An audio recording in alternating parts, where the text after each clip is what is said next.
Hey folks, it's Aaron and I'm here with my partner Chris, and we're back at it again for your monthly real estate talks.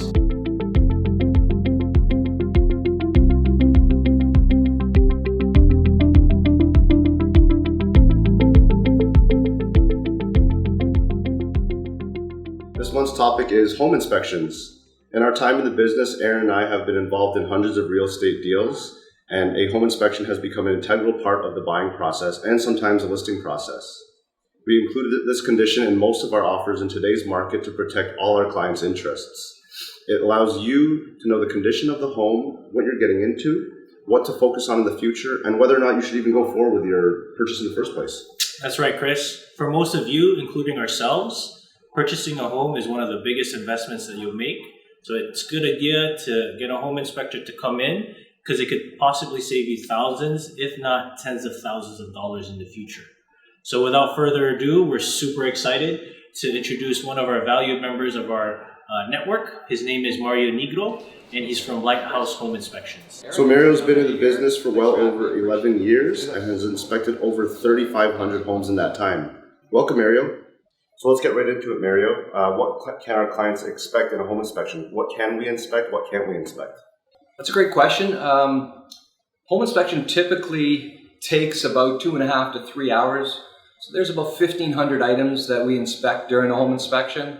We typically start from the outside of the home and we check, big items like roof, grading, trip hazards on walkways, stairwells, things like that, railings, make sure they're secure. And of course, we get into the garage and check the structure and make sure that there's no gaps in the drywall, allowing carbon monoxide to enter the home. Things like that are really important for family and safety. Then we get into the basement of the house and we get into the electrical panel and we check all the plumbing, all the electrical, stairs, railings. We check all the safety conditions and appliances like smoke detectors and carbon monoxide detectors, and the specialty plugs like the safety outlets near sinks, like the GFCI outlets. So we make sure that those are all working properly. And I like to always remind the client, the end user, the homeowner, that this is a static, living, breathing home. I try to remind the homeowner that there is maintenance involved as well. So during the home inspection, I always try to remind and nudge the homeowner and talk to the wife or the husband and make sure they're reminding each other as well, even to make a list on their phone to remind them to change things like furnace filters, and as well to remind them and show them where the water shutoff is, main appliances like furnaces. I'll check the age of them. I will be able to run appliances like in the summertime. We're going to be running things like the AC, but in the summertime, we're not going to be able to run that furnace.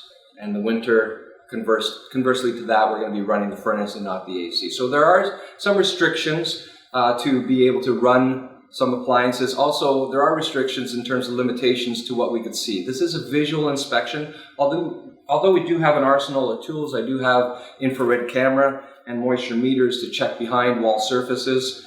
And we do check that as well. It's very important to make sure that there is no wall or water infiltration behind the walls. That could lead to mold and moisture, high levels of moisture, which could lead to mold. Things like that we're not able to see, but we're able to determine as to whether or not there are high levels of moisture. Wow, that's quite a few items in a home that you inspect on a day-to-day basis. Because I know we don't have you for too long, and home inspections usually take 2 to 3 hours, can we take a look at a few items that maybe perhaps you could give some of our users 3 tips on maintaining a home? So we've made our way down to the basement, Mario. What did you want to show us down here? Well, Chris, any utility room in every house is the heart of the house. And there's so much going on here. One of the things I want to show you is your main water supply. In this house, your main water supply comes through this blue plastic pipe, and that's coming from the municipality, from the city. And this valve here typically is before the meter. So the meter's right here. The consumption of your water will be registered and picked up through this wire that goes outside. But what I really wanted to show you is the main shutoff. So the main shutoff in this case is a lever valve, and this is a very good valve. It typically will not leak. whereas a lot of times you see the ball valves which turn, they typically leak over time. So if you want to ever shut off the water, let's say a pipe breaks or you want to change a faucet and do some renovation work, you just simply shut off the water and turn the lever valve perpendicular to the line, and that will shut off your main water for the entire house. Typically, I do remind clients as a general note and tip, if you're going away during the winter months and celebrating a nice vacation down south, it is a good idea, great maintenance, preventative maintenance, to shut off your water supply here. That way, if you're away and the power should go out and we don't have heat for a few days, any water in the pipe can freeze, and water, when it freezes, does expand. It can break the pipe. So what I tell people is just shut off the water supply here, and then you could drain it. See this little nipple right here? You might need a pair of pliers and a little pail, but you just undo this little nipple counterclockwise, just screws in there, you undo that, and all the water from the entire line in the house will drain out. So you want to leave all your lines completely empty. So another tip, gentlemen, typically every house will have an exterior garden hose.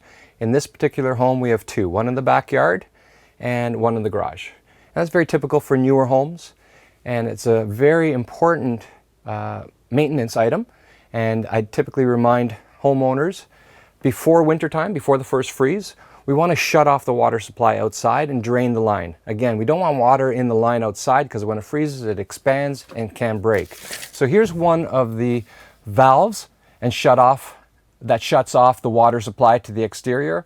I can't reach it right now, so I'm just going to use my tape measure. So when the valve is in line with the pipe, it's on again. And prior to first freeze, I use Halloween as my reminder. Halloween night, I go down to my basement, I shut off the water supply. That's step number one. And step number two, you go outside and you could open up the valve outside to bleed out all the water so the pipe outside remains empty. This pipe here goes outside. This valve also has another bleeder valve like the main shutoff, so you can actually just undo that and water will drain out. So there's one here and there's one for the garage. Right. So since we're here in the basement, gentlemen, I'd like to share another tip with you, and it involves the main electrical panel. In this particular home, it's a breaker panel. Some of the older homes that we see are fuses. They're just as good. This is a bit more convenient. What I wanted to show you was each one of these breakers controls a particular location, and they're all labeled. Sometimes in older homes or for renovations, for whatever reason, if it's not a proper contractor doing the work, these are not labeled at all, or sometimes they're not labeled correctly. So it's very important to understand that if you're doing some work in the future, you really want to make sure and double check that these are labeled correctly. In this particular panel, if you could see this, all of these switches are pointed to the middle here. A couple of them, like this one, is pointing straight out. So it's not quite up and it's not quite down. That's down. And so this particular one tripped. This is labeled exterior outlets. So if you have no power in some of your outlets, or let's say lights, you just come down to your main panel, make sure all of them are flicked into the on position. This one's also off for whatever reason. I'm not going to turn it on, but you could see that just switches on and off by a simple switch. Cool. Wow, a lot of useful tips. We're here on the main floor now of the home. Any other necessary tips that you might find useful for homeowners? Yeah, a lot of useful tips. I know that safety is always paramount. Safety is always first. One of the things I want to talk about since we're here, every level of every home in Ontario, as per building code, requires a smoke detector. All sleeping floors require a carbon monoxide detector, but all floors require smoke detector. Now, this smoke detector unit is equipped with a sister, shall we say, smoke detector right beside us. So this one here is for sound, this one here is for light, in case there's people in the house that can't hear.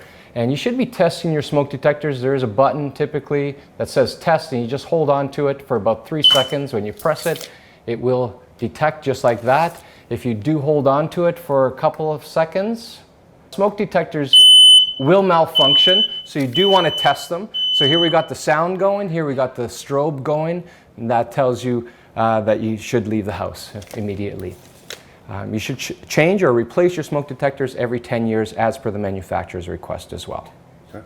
So another safety item that I'd like to talk about since we're here in the kitchen is electricity mixing in with water.